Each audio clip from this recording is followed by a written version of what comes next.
A paz do Senhor, meus irmãos. Aqui é o evangelista Cristiano. Estou aqui para estar gravando esta aula para auxiliar os irmãos aí que acabaram perdendo a primeira aula do Pentateuco, a qual iniciamos na quinta-feira passada, né?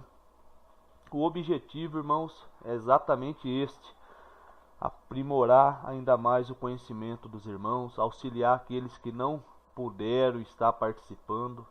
Esta é mais uma ferramenta que Deus concedeu para estarmos ainda mais buscando oportunidades de melhoria. Amém? Então, peço que os irmãos atentem, né, para esse trabalho.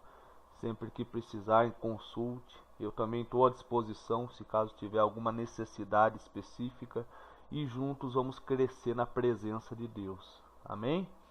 Antes, né, de eu estar iniciando a aula propriamente dita, vou estar lendo um versículo da palavra de Deus, a qual nos inspira a esse momento através do Espírito Santo, que se localiza aí no livro que Paulo escreve a sua segunda epístola a Timóteo, no capítulo 3, no verso 16. Um versículo bem conhecido, por sinal, que vai dizendo assim, capítulo 3 da segunda epístola de Timóteo, verso 16. Toda a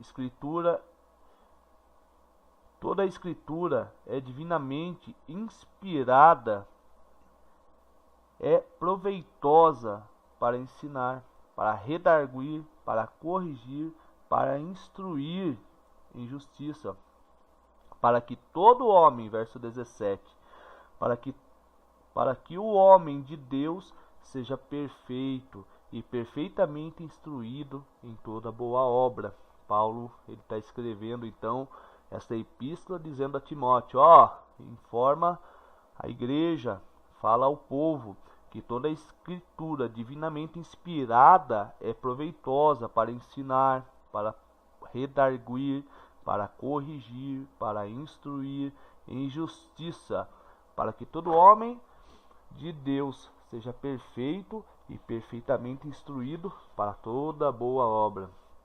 Então, vendo com base este texto, nós vamos ver que a palavra de Deus ela causa um grande proveito na nossa vida, né? Na nossa vida, na vida daqueles que nos cercam, que se associam ou que vivem conosco. Então precisamos ter em mente que somos uma verdadeira testemunhas do Senhor. Precisamos saber que quando Deus ele fala conosco ou através de nós, o objetivo acaba sendo abençoar, né? Ser um canal de bênção para outras pessoas. Tenhamos isso em mente, que toda a escritura divinamente inspirada, ela tem um proveito específico. Então, se Deus ele está te usando, se Deus ele vai te usar, existe um proveito específico. E o objetivo é instruir em justiça, né? Conforme diz a palavra. Amém? Sem muitas delongas, vamos estar iniciando com uma oração e em seguida partiremos aí para o curso que vai falar sobre o Gênesis, né? Que foi a primeira aula a qual nós iniciamos este módulo. Oremos uma breve oração para Deus nos dar entendimento, para mim estar falando sobre a aula e para você que está ouvindo ter o esclarecimento e o entendimento desta aula, porque senão perde o real objetivo, que é adorar a Deus e também receber o seu conhecimento. Amém? Oremos.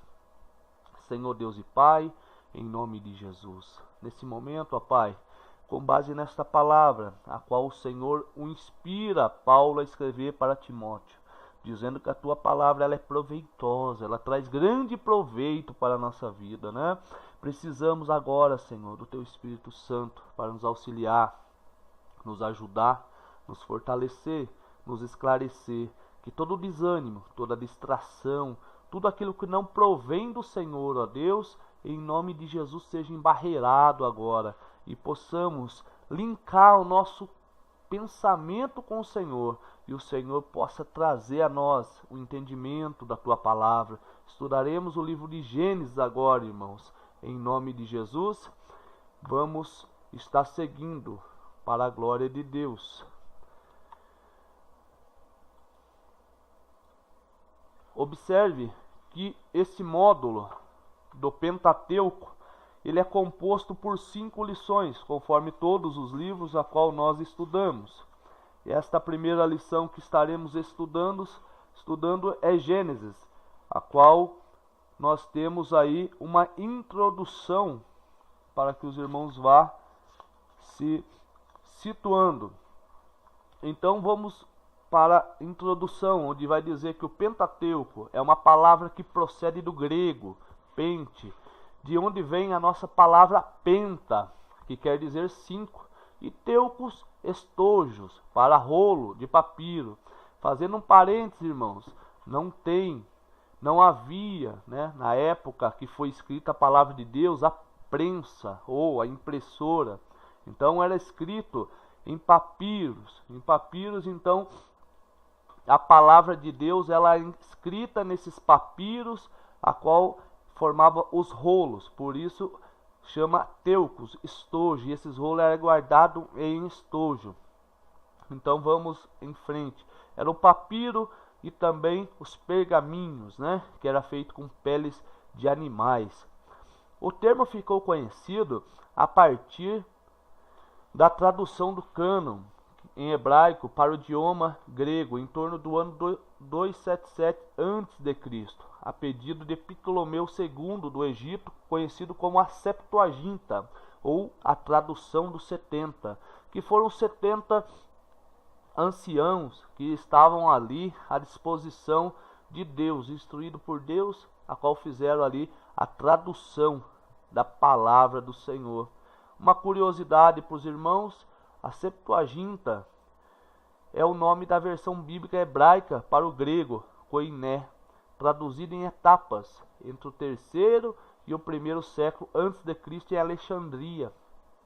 Dentre outras tantas, é a mais antiga tradução da Bíblia hebraica para o grego, língua franca e do Mediterrâneo Oriental, pelo Alexandre o Grande. A tradução ficou conhecida como a versão dos 70 ou Septuaginta. Todas as vezes que falarmos da Septuaginta ou a versão dos 70, estamos falando da mesma coisa, tá? Só para efeito de esclarecimento.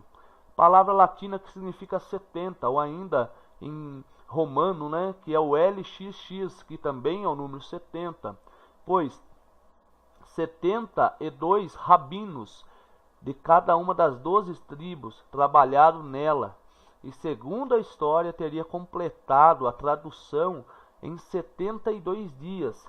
A Septuaginta, desde o século I, é a versão clássica da Bíblia hebraica para os cristãos de língua grega e foi usada como base de diversas traduções bíblicas, né? Inclusive a nossa.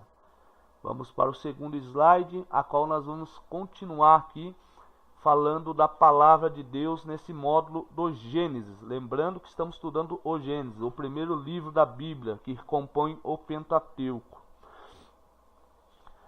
Estabelecendo uma cronologia histórica, tudo isso que eu estou falando você pode estar acompanhando no seu livro, né? Eu fiz um breve resumo para atentarmos aos pontos mais importantes para nortear num panorama. Então, o que eu estou falando realmente é um resumo para que os irmãos tenham mais facilidade ao estudar e entender este livro, a qual nós recebemos a cada troca de módulo, a qual esse agora nós estamos estudando o Pentateuco. Então todo o conteúdo que eu estou falando, você tem no livro, para efeito de pesquisa e de aprimoramento, tá ok? Então teve mais alguma coisa, eu quero saber mais sobre esse tópico que o irmão está falando, vai para o livro que está tudo lá, tá ok? E ainda sobrando dúvida, pode estar falando comigo, levando anotado na aula, e a gente vai estar esclarecendo em nome de Jesus. Então vamos lá, estabelecendo uma cronologia na história bíblica confiável, né? Cronologia nada mais é do que a ordem de datas, né? O que é algo cronológico? Quer dizer que está em ordem de datas, do maior para o menor, do menor para o maior, enfim, mas está numa ordem. Então isso é cronologia. Houve uma época em que a Bíblia era reprovada pelo cientista como um conto de fadas. Então, observamos aí que a Bíblia nem sempre foi reconhecida ou aceitada como nós vemos no dia de hoje. Teve época que a Bíblia era reprovada. Diziam que a Bíblia era um livro fictício, né? Que não tinha valor algum. Mas nós vamos ver que ao decorrer do tempo Deus foi levantando os seus para firmar esta verdade, que sempre foi uma verdade, nunca deixou de ser uma verdade.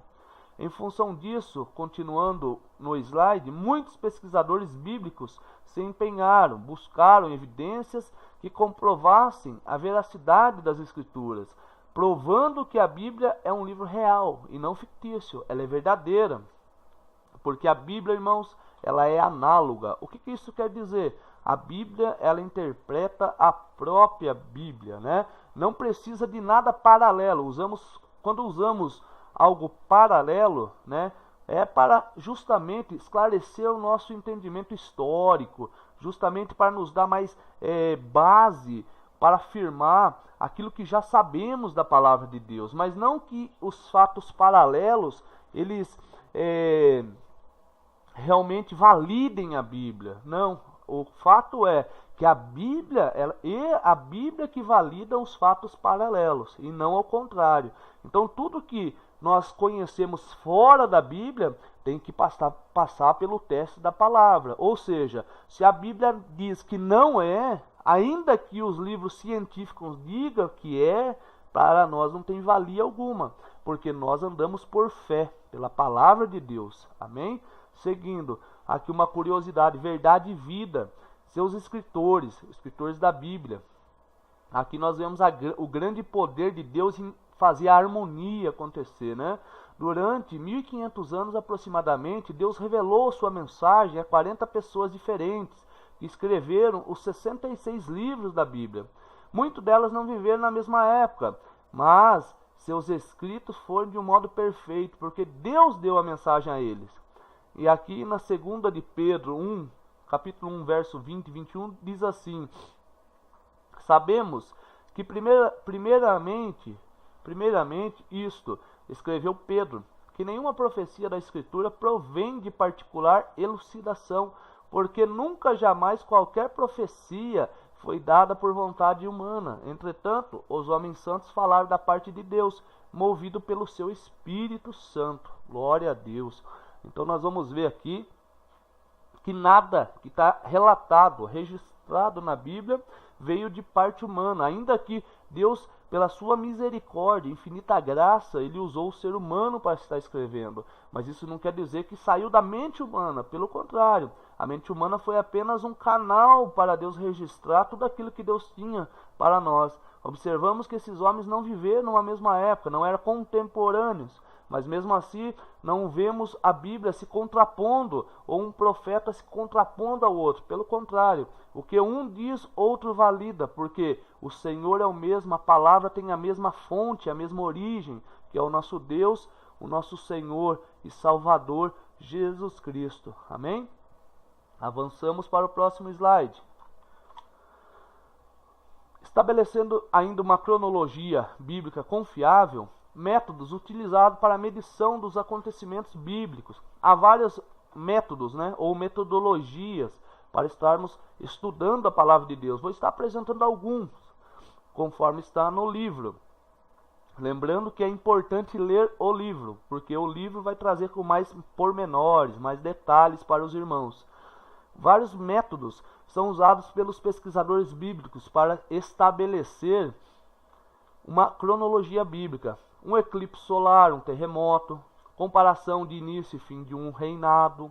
Às vezes as datas são conflitantes, pois quando isso ocorre, por exemplo, nos tempos dos juízes, levam a admitir que os mesmos governaram simultaneamente em vários lugares. Daí a razão de haver tantos anos naquele período.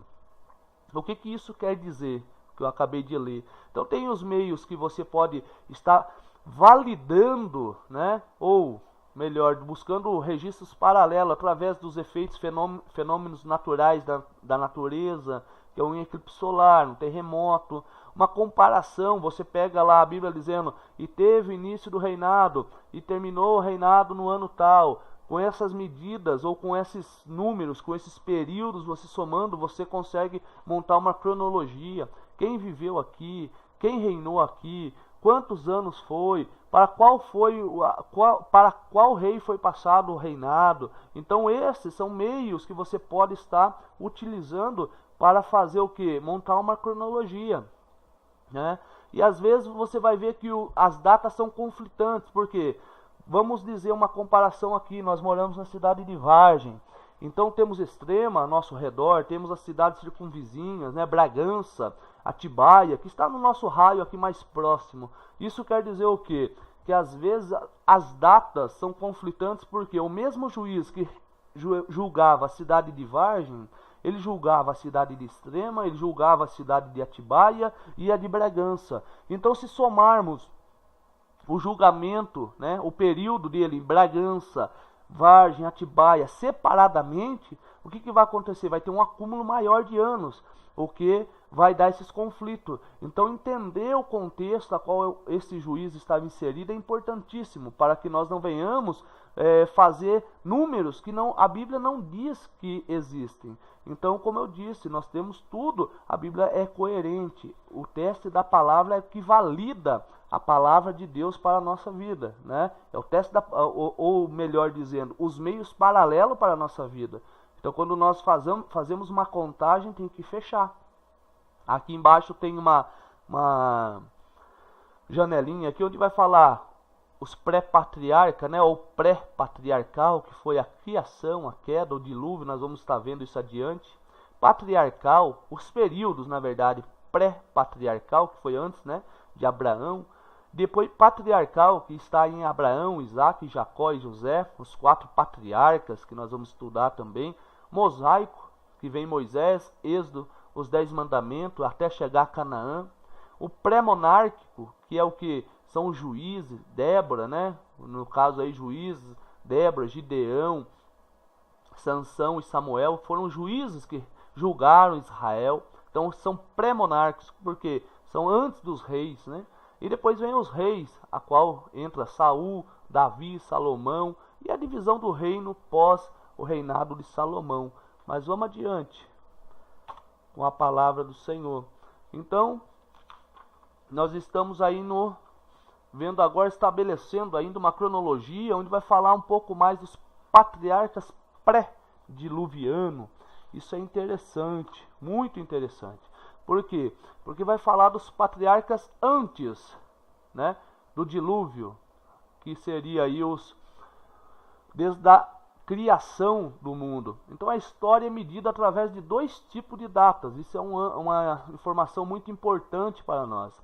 Antes de Cristo, que é o calendário Anno Mundi, ou Ano Mundial, né, que foi o calendário utilizado para a medição desde a criação, ou seja, do primeiro ser humano, que foi Adão. Então temos o Anno Mundi, antes de Cristo. O calendário cristão, que é depois de Cristo, que é o qual nós utilizamos deles também, que agora que o nosso é o calendário gregoriano, né? E temos aí uma observação dizendo, teólogos estabelecem a data de formação de Adão no calendário Anno Mundi, como ano zero. Ou seja, o calendário começou a ser contado a partir da criação de Adão. E no calendário cristão, como antes de Cristo, o ano 4004. Ou seja, a criação de Adão se fez, né? Deus ele criou, formou Adão 4004 anos antes de Cristo. Aqui embaixo temos uma tabelinha onde vai mostrar Adão ao nascimento de Sete, né? 130 anos, até chegar no objetivo que é o último, que é o nascimento de Noé. Noé que nasceu aí, então, que foi chamado, né, até o dilúvio com seus 600 anos. Noé ele teve o seu chamado com 500 anos, 100 anos ele ficou fazendo a arca, conforme está lá em Gênesis capítulo do 6 ao 14, se não me foge a memória, vai estar lá né, a história de Noé. Noé tem o seu chamado, Deus olhou para Noé e viu que ele era justo, e viu em Noé a possibilidade de estar dando uma oportunidade para a humanidade, a qual nós fomos agraciados também.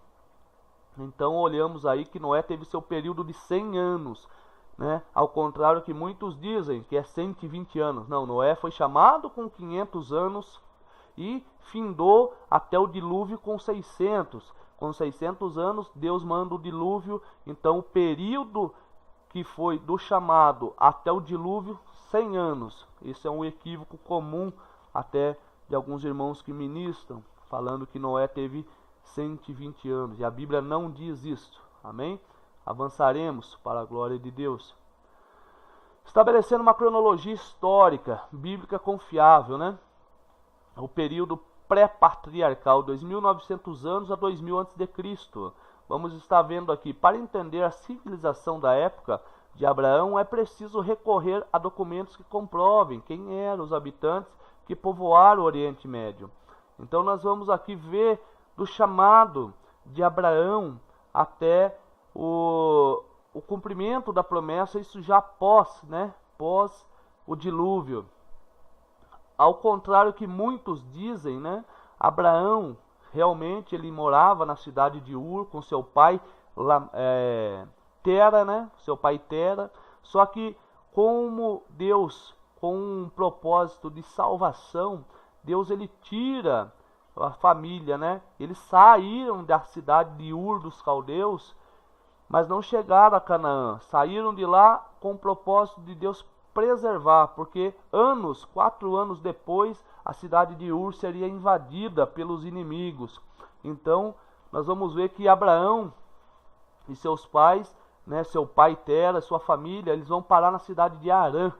Harã, onde de fato acontece o chamado de Abraão, onde conhecemos ali que Deus chama ele e fala para ele, ó, agora sai do meio da tua casa, do meio da tua parentela, porque vou fazer de ti uma grande nação. Então, Abraão não saiu, o chamado dele não foi na cidade de Ur dos caldeus. Deus, pela sua infinita misericórdia, tirou a família de Abraão. Né, e eles foram para a cidade de Harã. E Harã, de fato, foi onde acontece o chamado de Abraão. Desculpa. Amém, irmãos? Então, esse é um breve resumo aí do que foi o chamado de Abraão. E aqui nós vemos também agora, fazendo uma cronologia ainda sobre os períodos pré-patriarcal, né? Nós vamos ver que nesse período de 300 anos antes de Moisés, um rei de nome Hammurabi criou leis de saúde e leis sociais da região do seu império na Babilônia. Por que isso é importante para nós? Exatamente para entender, porque a Bíblia, os mandamentos não existiam até aqui.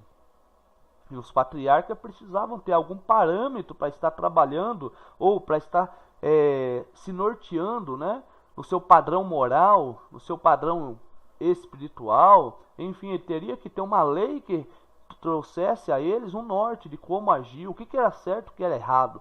Então não existia a lei de Deus ainda, a Bíblia não existia, os mandamentos não existiam. Anos depois que Deus vai fazer com que, através de Moisés, né, vai começar então os registros, se assim podemos dizer, da sua palavra, através dos mandamentos que está dando a Moisés no Sinai, que nós estudaremos depois no livro de Êxodo. Mas só para entender então, antes da palavra de Deus, o que prevalecia, o que tinha na época? Eram os códigos da lei Hammurabi.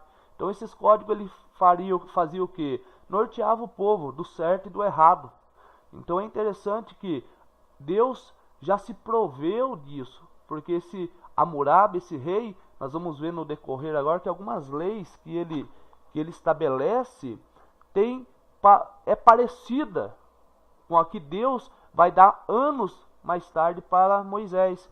Porém, a lei de Deus, como Deus é perfeito, sempre vai sobressair de uma forma justa sobre a lei de Hammurabi, a qual nós vamos fazer algumas comparações. Uma breve introdução que está aí no slide o rei da Babilônia entre 1795 e 1759 a.C., né? Ele foi rei na Babilônia, esse rei Hammurabi.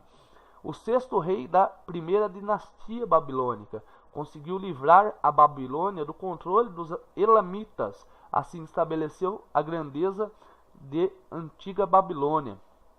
O Código de Hammurabi, né? Conjunto de leis criadas na Mesopotâmia por volta do século XVIII a.C. O código é baseado na lei do Talião. Talvez você não saiba, né? Ou não é estranho o nome, mas o contexto ou o significado vai esclarecer. A lei do Talião nada mais é do que o olho por olho, dente por dente. Código com 281 leis. A lei dispõe sobre as regras e punições para eventos da vida cotidiana. Versava sobre relações familiares, comércio, construção civil, agricultura e pecuária e etc, né? Então, são 281 leis que Hammurabi vai estar então ali falando ou registrando, porque não existia. E Deus, os patriarcas, né, se norteava através do quê? Da lei de Hammurabi. A chamada de Abraão. Não havia mapa, não havia referência. Foi dentro dessa realidade que Abraão decidiu aceitar o chamado de Deus para a sua vida. Interessante isso, porque Deus, quando chama Abraão, hoje nós temos muitas tecnologias, né? Quando vamos para uma cidade para outra, sabemos até o tempo que isso vai levar, e as tecnologias que temos mostram caminhos, nos direciona para caminhos melhores para andar, mais seguros. Abraão não tinha nada disso. Abraão tinha um chamado, uma voz que falava ao seu coração, aos seus ouvidos, e tinha uma promessa. Porém, tudo dependia ali da fé e da confiança que Abraão teria nesse chamado e no Deus dessa chamada. Então, quando lemos, temos que ler inserindo a nossa vida no contexto para ver o quanto esse homem teve fé, para hoje ser chamado do pai da fé de fato, né?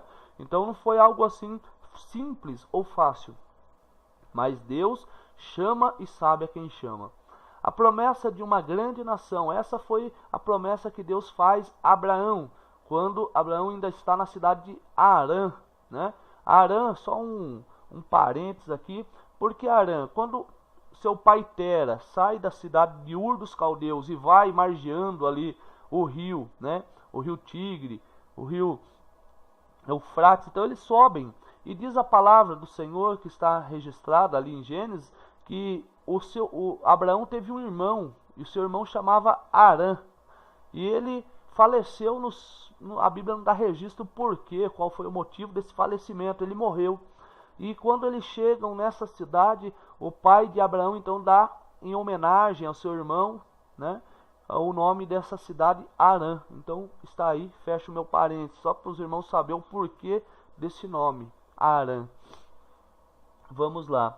Então Deus ele dá uma promessa a Abraão: far-te-ei uma grande nação, abençoar-te-ei e engrandecerei o teu nome, e tu serás uma bênção.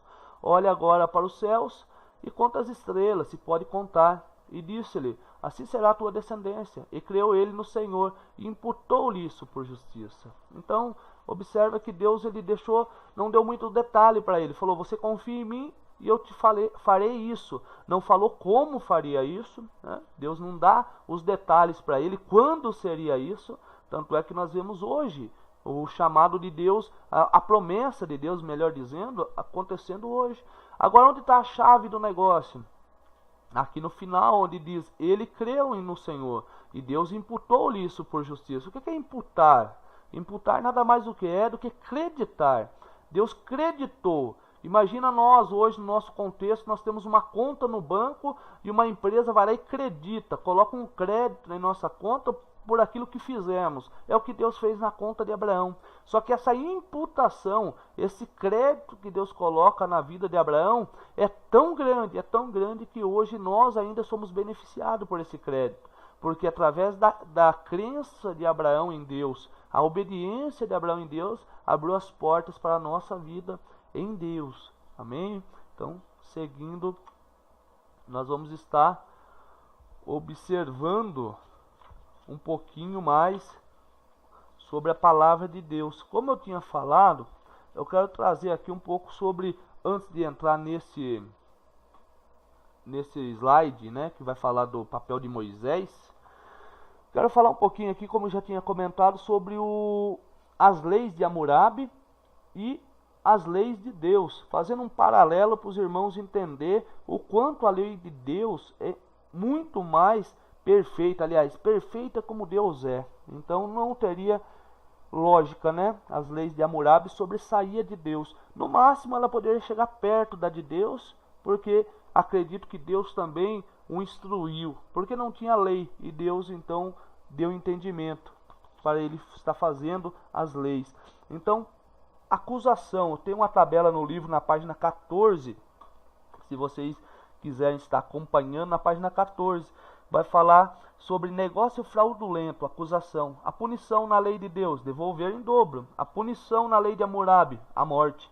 Então veja o rigor, né? Não tem misericórdia na lei de Hammurabi. A lei de Deus pede para que você pague, que você dê àquele que perdeu, que você fraudou.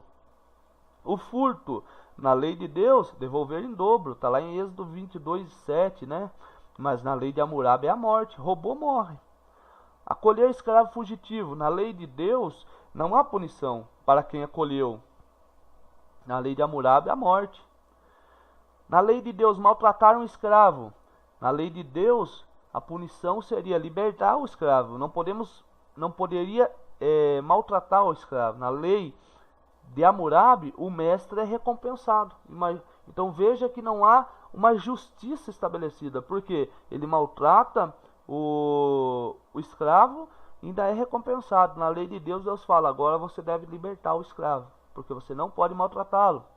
Ferir uma pessoa rica, a mesma punição que feriu, é a lei de Deus.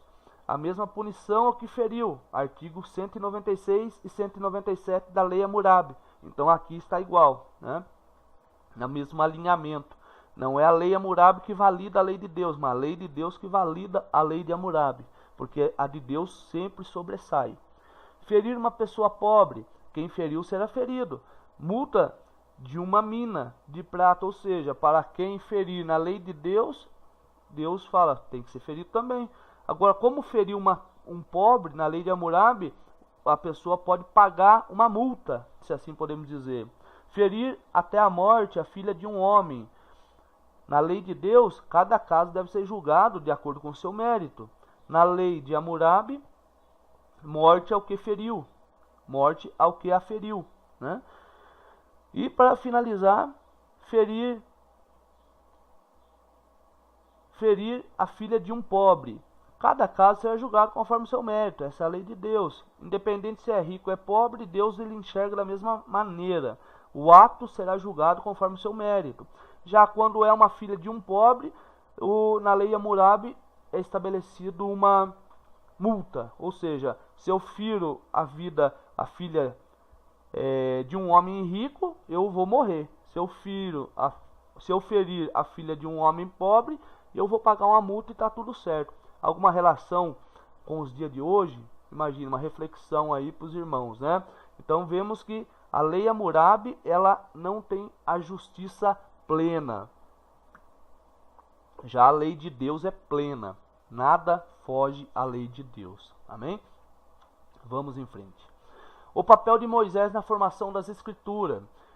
Deus queria revelar tudo por escrito, mas o povo judeu não tinha pessoas cultas na escrita e sabedoria. Por isso que Moisés foi preparado. Este é o que esteve entre a congregação no deserto, com o anjo que lhe falava no Monte Sinai, e com nossos pais, a qual recebeu a palavra de vida para nos dar. Atos 7:38. Então, Moisés ele foi preparado com esse propósito. Quando Deus assim dá essa oportunidade de livramento, a qual nós conhecemos, né? Vamos estar estudando no livro do Êxodo sobre a vida de Moisés. Deus tem um propósito. Qual que é? Justamente treinar alguém para estar registrando tudo aquilo que Deus tem para o homem, né? Esse é o objetivo, esse é o propósito. A Bíblia não diz claramente quem escreveu o livro do Gênesis. O autor não se identificou no livro, No entanto, os primeiros 5 livros da Bíblia, Gênesis, Êxodo, Levítico, Números e Deuteronômio, não são conhecidos como a Lei de Moisés. O próprio Jesus chamou este livro de a Lei de Moisés, conforme está em Lucas 24:44. Foi Moisés que escreveu grande parte dos textos dos outros 4 livros. Por isso acredita-se que ele também escreveu Gênesis.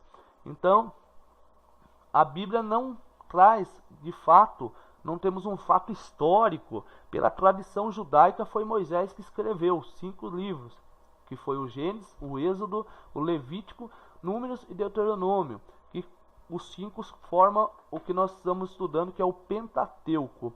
Porém, em Lucas 24:44, Jesus fala que foi Moisés que escreveu as leis de Moisés. Para mim e para você é o quanto basta. Jesus disse, é verdade. Tá?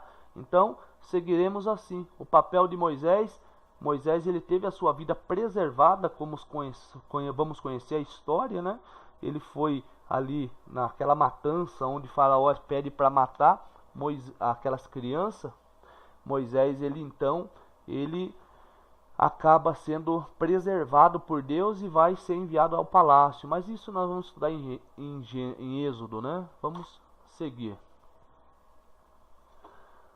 O Pentateuco, no tópico 5, a linguagem da Bíblia. Nós vamos ver, não sabemos que linguagem falava antes do dilúvio. Acredita-se que usava a linguagem ideográfica ou pictográfica, né?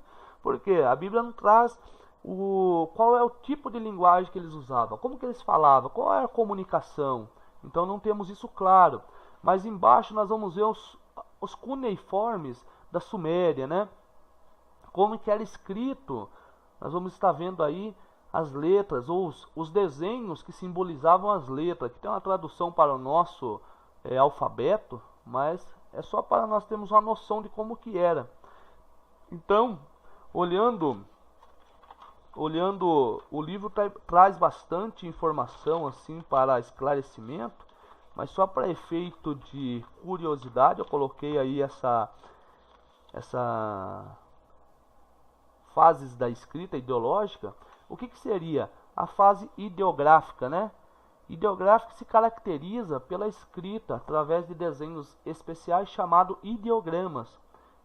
Esses desenhos foram perdendo ao longo de sua evolução alguns dos traços mais representativos das figuras retratadas e tornaram-se uma simples convenção de escrita.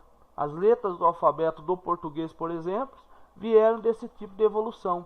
Nós vamos ver, eu estou aqui pegando justamente este caso, onde o livro ele vai mostrando para nós que a Bíblia ela tem a sua história bem definida, né? A sua história bem harmônica, né? Tem uma harmonia. Nada foge à palavra de Deus, porque a palavra de Deus ela é soberana, a palavra de Deus não tem curva, não tem erro, né? Então a palavra de Deus ela prevalece sobre todas as coisas. Glória a Deus. Então nós vamos vendo aí que antes era desta maneira a escrita. E o que isso quer dizer? Na página 20 do seu livro está escrito aí na segunda estrofe. Aliás, vamos ler a primeira, que diz assim: não sabemos, né, a língua dessa época. Então quer dizer assim, usavam-se desenho, usavam-se símbolos, né? Quer dizer, era constituída de desenho que transmitiam ideias. Assim, seria um chacal representaria habilidade e esperteza, ladino. Uma senhora tocando tamborim, dançando, significava alegria. Então nós vamos ver que até hoje nas cavernas aí tem esses desenhos. E os desenhos transmitiam a informação por trás daquilo que seria o objetivo do autor, né? Então se você visse um chacal, quer dizer, era alguém que era esperto, era rápido. Se você vê uma mulher tocando um tamborim, um homem dançando, simbolizava alegria. O braço de um homem com um pedaço de pau, força. Então essa era a forma, que acredita-se que era a forma da escrita. nesse período, né? Agora, enfim, depois dessa introdução, nós vamos estar entrando de fato no Gênesis, que é o livro, que é a lição, assim dizendo. O Gênesis, vou estar lendo aqui um conceito, isso é conceitual, mas vale a pena estar tomando nota, guardando esse conceito que é de grande valia. Gênesis é o primeiro livro da Bíblia. A palavra Gênesis significa origem ou início e descreve algo que está formando-se. Aqui estão relatados importantes inícios, como a criação, a queda do homem e os primeiros anos da nação de Israel. Autor, Moisés. De acordo com a tradição judaica, o autor é Moisés de acordo com a tradição judaica, né? Então, como eu disse, a Bíblia não assevera, mas nós temos essa tradição, pela tradição judaica é Moisés. Nós vamos ver Jesus dizendo que Moisés, né, conforme a lei de Moisés, então para nós é o quanto basta.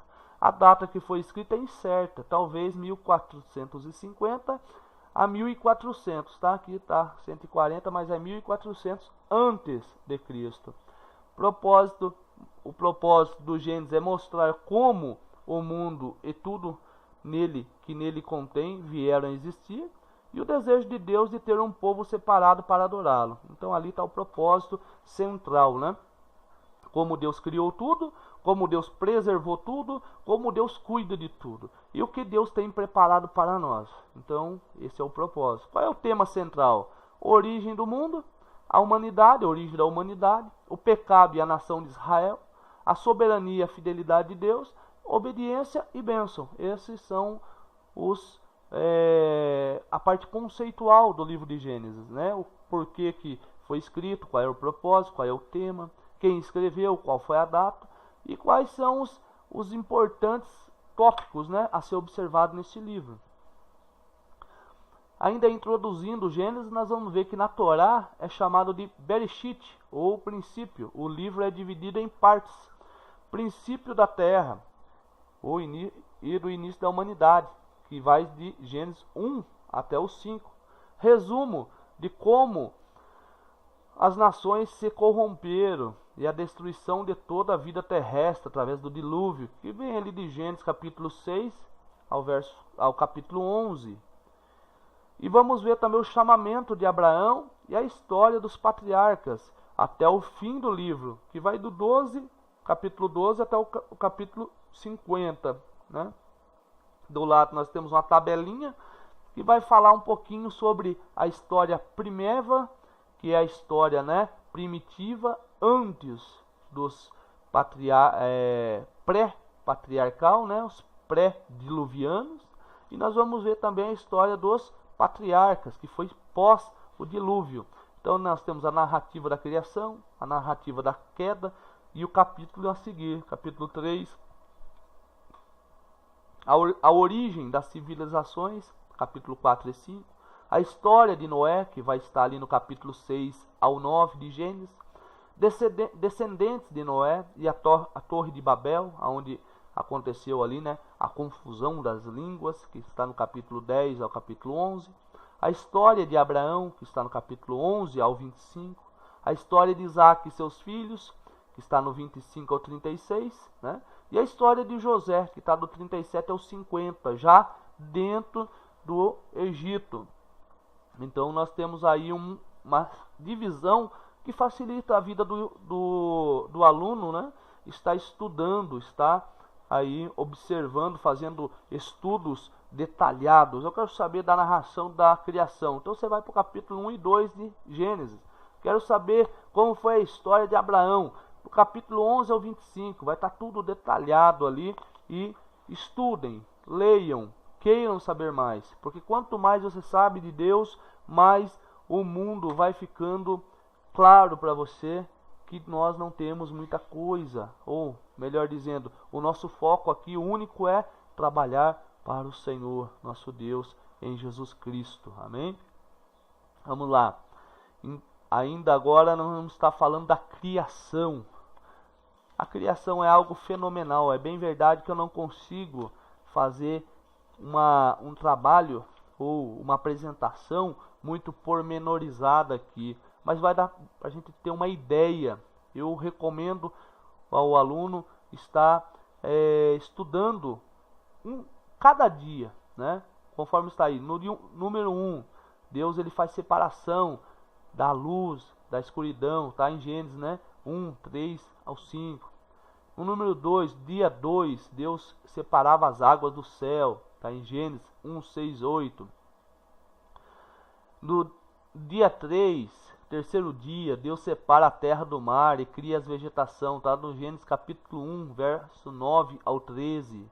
No quarto dia, Deus cria o sol, a lua e as estrelas, tá em Gênesis capítulo 1, verso 14 ao 19. No quinto dia, Deus cria animais do mar e os pássaros.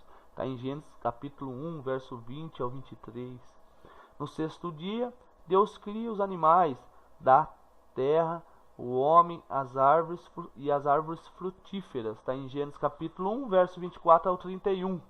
E no sétimo dia, Deus descansa de toda a obra que criou. Então, se nós formos ver, a criação de Deus está resumida em 7 dias. Então Deus vai fazendo por partes, vai mostrando a sua organização, o seu cuidado, né? E o seu planejamento. Isso é muito interessante. Aqui tem uma lição de vida para nós, como toda a Bíblia tem, que vai dizendo sobre o planejamento, a organização de Deus, o cuidado de Deus. Então, observe que Deus ele faz todas as coisas numa organização e numa harmonia, né? Porque cada coisa vai dando abertura para a criação de uma outra coisa.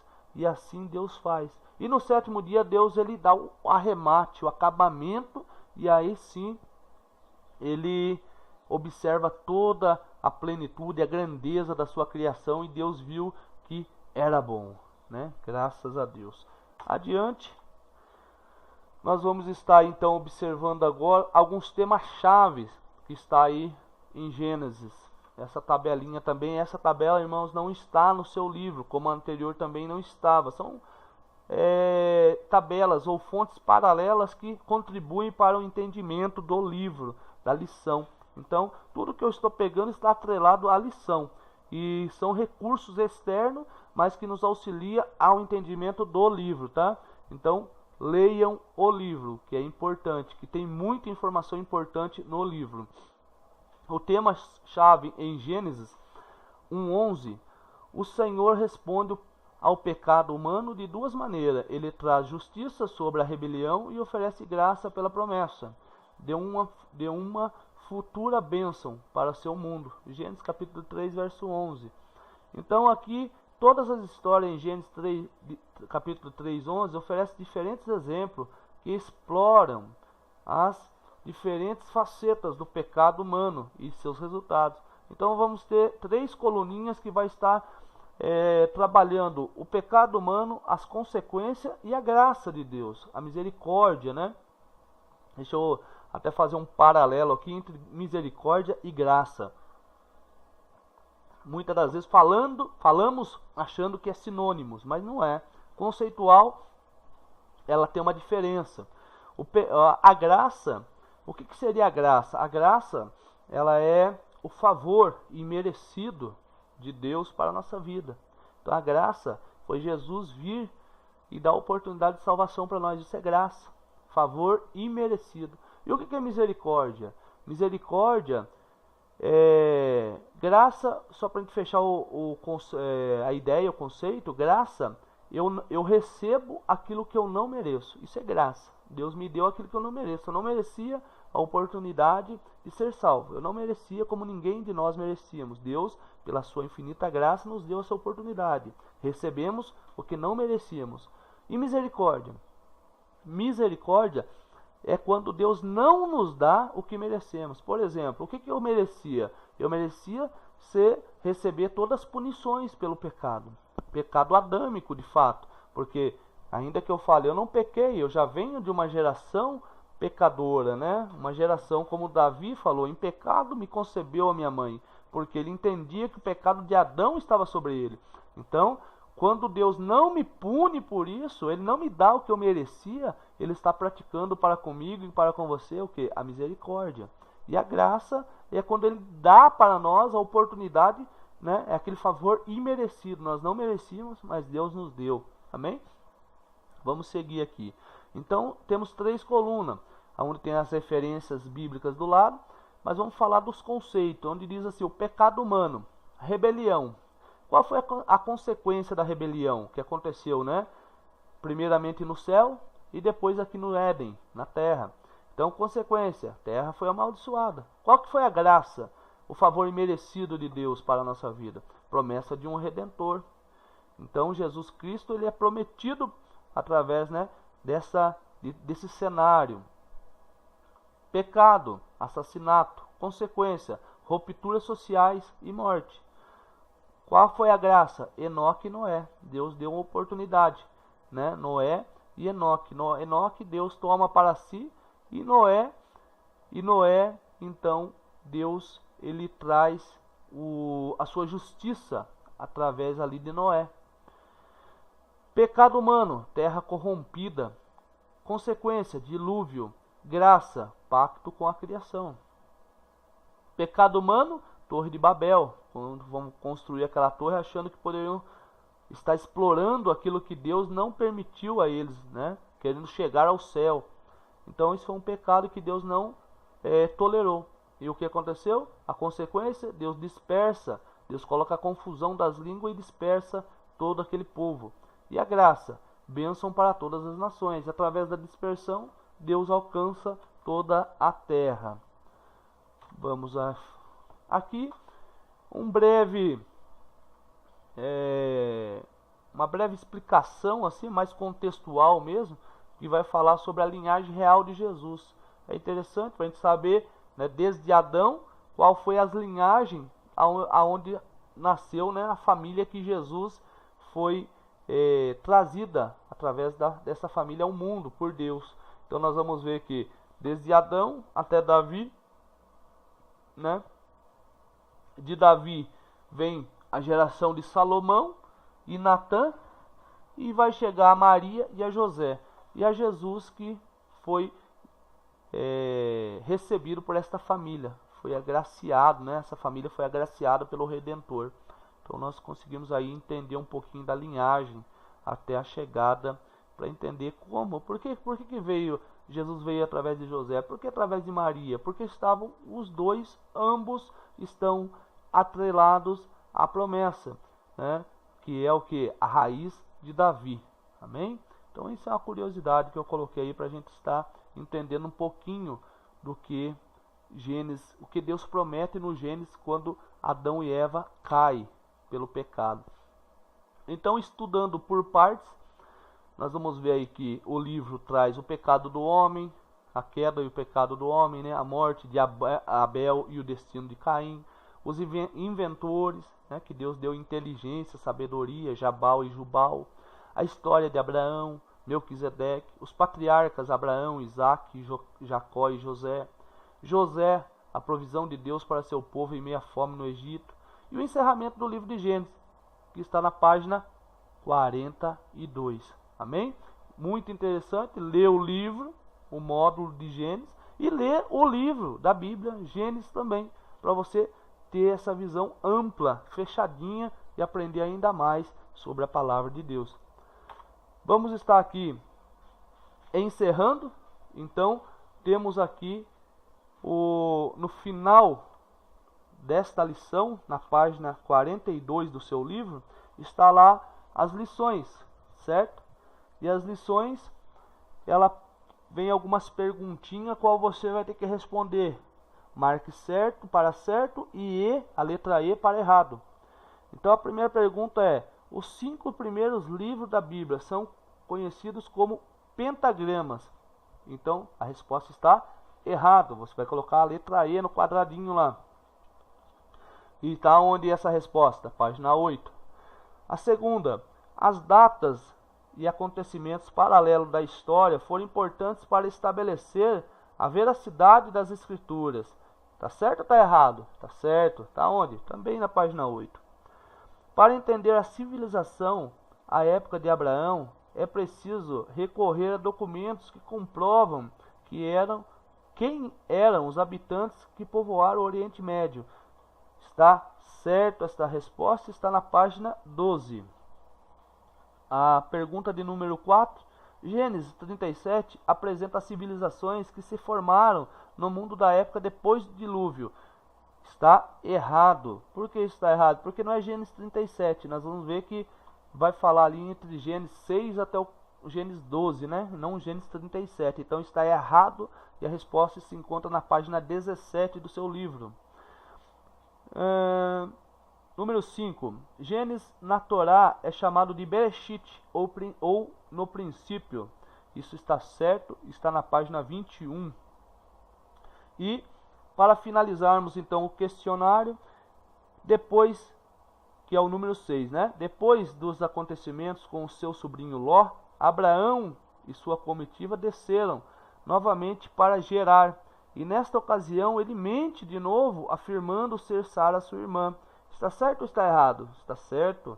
E aonde que está? Na página 35 do seu livro. Amém, irmãos? Então assim nós encerramos essa primeira aula do Gênesis, a qual é bem verdade, eu fiz um panorama, né, um resumo, se assim fica melhor para entendimento, um resumo, porque não teríamos tempo, ou ficaria muito extenso essa aula se eu levasse para falar sobre todo o detalhamento, as oportunidades de conhecimento desse livro com a Bíblia, né? Então, o que eu recomendo a partir de agora, com esse panorama, com essa visão que os irmãos já têm? Leiam a lição toda, leiam as referências que a lição está dando e leiam a Bíblia, porque a Bíblia é a palavra de Deus, e a palavra de Deus é o que nos ensina e nos firma. Então, em nome de Jesus, eu dou graças a Deus por esta oportunidade, que Deus continue falando e revelando ao coração dos irmãos. Continue, você foi chamado para vencer, e vencer não há outro jeito de vencer a não ser com a palavra de Deus. Amém? Vamos fazer uma breve oração, e aqui eu vou me despedindo dos irmãos, e até a próxima aula, que vai ser o livro do Êxodo, também fundamental, importante e de grande valia para a nossa vida, porque diz a palavra de Deus: conhecereis a verdade, e a verdade vos libertará. Amém? Oremos para encerramento e agradecimento a Deus. Senhor, meu Deus e Pai, graça te dou nesse momento pela oportunidade de mais uma vez o Senhor esclarecer, trazer para o nosso entendimento, trazer para o nosso melhor aproveitamento desse curso, a palavra do Senhor. Continue dando graça, ó Deus, tudo que fomos até aqui aprendendo, que viemos colocar em prática para a glória do Teu nome. Que o Teu Espírito Santo nos esclareça e nos dê entendimento, e que nós venhamos cada dia mais ter o desejo, o anseio de estar próximo do Senhor, lendo e praticando a Tua palavra. E crendo assim, eu Te agradeço em nome de Jesus, e Deus abençoe a todos os irmãos em nome de Jesus.